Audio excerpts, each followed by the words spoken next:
maglalaba ako, ang tagal-tagal matapos. Naku, matulog na ako, gaantay pa ako nito.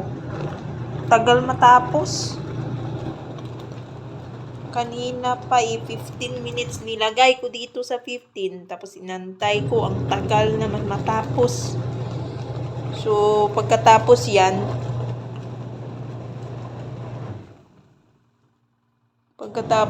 banlawan ko pa yan. Tapos, i-dryer. Antayin ko na naman mag-dryer. Ang tagal.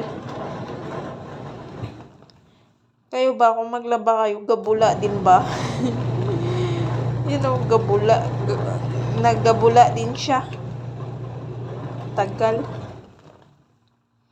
Tapos, nilalagyan ko yan, magbanlaw ako ng mainit na tubig para mapatay yung bakterya.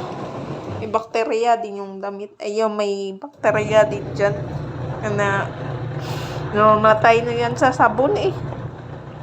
Sa sabon pa lang, patay na yung bakterya. So, ilalagay ko dito sa may dryer. Tapos, aantayin ko na naman. Sa wakas, natapos na rin. Antay na antay ako kanina pa 15 minutes. So, ang tagal din ng 15 minutes. Yan na. Nilagay ko na, yung dryer ko na sa 5 minutes. Aantayin ko na naman yan. Ang tagal. Diyos ko. Tapos, isasampay ko pa yan. Aantayin ko naman matuyo yun. Bukas pa yan matutuyo. So, iba nga eh. Marunong din mag-antay eh. Marunong din mag-antay ng magiging jowa niya. Ako, hindi ako nag-aantay. Kung iwanan. Diba? Pero ang tanong, wala naman tayo jowa para iwanan natin. Diba? So, nag-aantay hanggang matapos yan. Ang tagal-tagal kaya.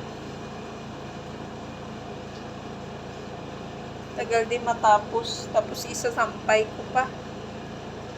Habang naantay-antay ako, iisipan ko nga baka makatulog ako. Sobrang antay na antay ito. Kaya dito na lang ako habang inaantay ko. Siyempre, bibidyo-bidyo muna tayo. Para habang nag-aantay, matapos ka agad. Diba? Ay, nako, ang buhay natin. Parang star-star lang. Tagal din matapos.